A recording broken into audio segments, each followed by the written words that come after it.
Alright, hello everyone to another Lorcana deck building video. We've got set 6 in full swing here. We've got Pikachu, we've got Lilo, and of course, who could forget about my epic Pokemon Pocket Pull? Okay, but in all seriousness, welcome to the Set 6 Hero Tribal deck tech, the way too expensive deck for being a Tier 2 deck, but it is improving, and it keeps improving because we keep getting really good hero characters. Okay, truthfully, just the one good hero character, but she does play really well into this deck's general game plan. If this is your first foray with a heroes deck, I wouldn't be surprised if you're confused at how exactly this deck is supposed to win. But also, it gets really obvious when you look at Anna Truehearted here and Donald Duck Buccaneer, both of them giving +1 lore to all of your other characters. Donald Duck's being more conditional, but he applies it to all characters, but that doesn't matter because Anna applies it to all other characters since we're only running heroes in this deck. And then to top it all off, we have this Anna braving the storm, and we all know how OP a 1/4 with 2 lore can be, which she always is because, once again, everyone in here is a hero. Except for Ling, but Ling buffs up other heroes, so he's forgiven. So yeah, while not overpowered, this deck does punch at the $350 weight class because we've got such quality characters like Beast and Robin Hood, and it has a really coherent game plan where you have sort of a tempo oriented game plan where you play a character turn 1, turn 2, turn 3, and then you finish off the game with Anna or Donald Duck turn 4 into turn 5.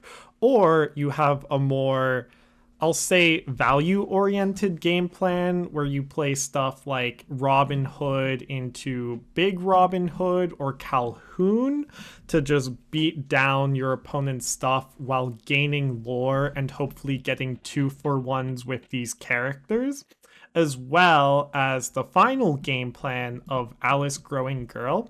Now, Alice Growing Girls, while this character has 10 or more attack, she gets +4 lore. That's pretty win more. What's not win more is the support aspect of this card. Your other characters gain support, which is really important because now you can go around buffing up your different characters with like Anna braving the storm so that she can buff up your Robin Hood to keep knocking out your opponent's characters while yours stay alive. Same goes for Calhoun, same goes for Mickey Mouse, stuff like that. Like you're able to use your lower quality characters as beat sticks with Alice. Now, does that happen very often? Not really, but it's relevant enough that that's why she stayed in here. And then you can really combo Alice and Ling together. If you have even 1 or 2 other quality characters out, like Calhoun or Scrooge McDuck, with Ling, you're able to get Alice up to the 10 attack mark. So it's not mega win more. It's more of like a good finisher into certain matchups, if that makes sense. And yeah, that's all of the relevant stuff with this deck. Now it's more of like why I've put in some things over others. Mickey Mouse being one of the more interesting inclusions in this deck. He makes a lot of sense when you even think about it for 2 seconds, though, where on turn 3, if you play him down, what you can do on turn 4 is either play Anna or Donald Duck +1, like one of your 1-drops, or you can just circumvent them and play one of your higher quality characters in Beast or Robin Hood, or even Basil here, who is a shift 5. Then if you use shift to play this character, you may draw 2 cards when he enters play. I go back and forth on how good this Basil plus Basil line is. You don't really need him for the draw power. He's here as a 3 lore finisher late game. But I digress. Or I guess not, because one of the relevant things about this deck, I keep saying relevant things, but you know what, it's whatever, is that you actually have a lot of card draw power. Now, Robin Hood doesn't really count as card draw, he just replaces himself, and then you're down a card if you shift it out into him. So he doesn't count as much, but Simba does, and he's very reliably able to get you card draw, even one or two, because he's often being buffed up by Ling or the support characters, or even that's it.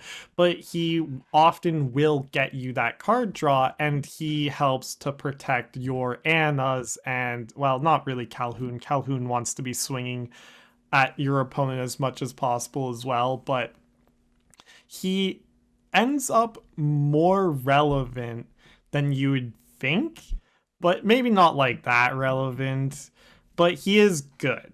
And then Basil's obviously another source of card draw, and Beast Tragic Hero, just a really strong source of card draw as long as he doesn't have any damage on him.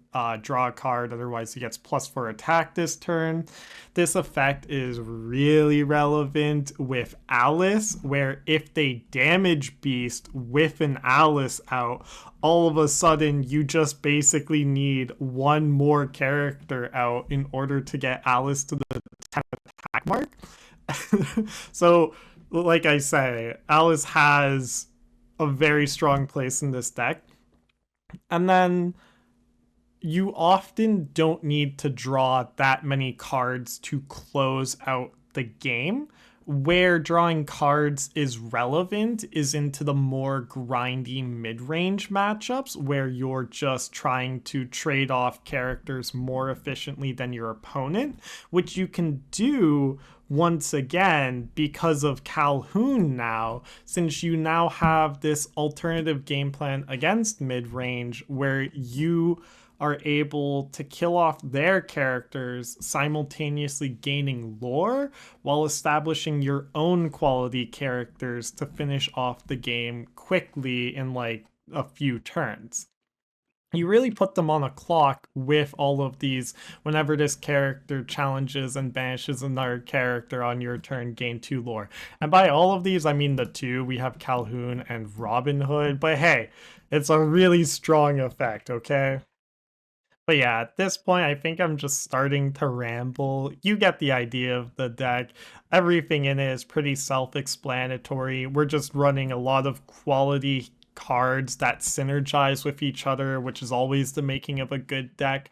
Do I think it's tier 1? Absolutely not. This deck gets beat down by most of the Ruby combinations, since it's fine, it's fun in games and all when you're able to stick your Anna and then just start questing in their face. It's a completely separate problem when your Anna Truehearted gets brawled, but you can dodge brawl with Ling. Like, you have ways around the matchup. It's just be prepared, man. Be prepared is such a freaking devastating card for this deck. If they be prepared once, it's just like, okay, shake my head, good game, go next.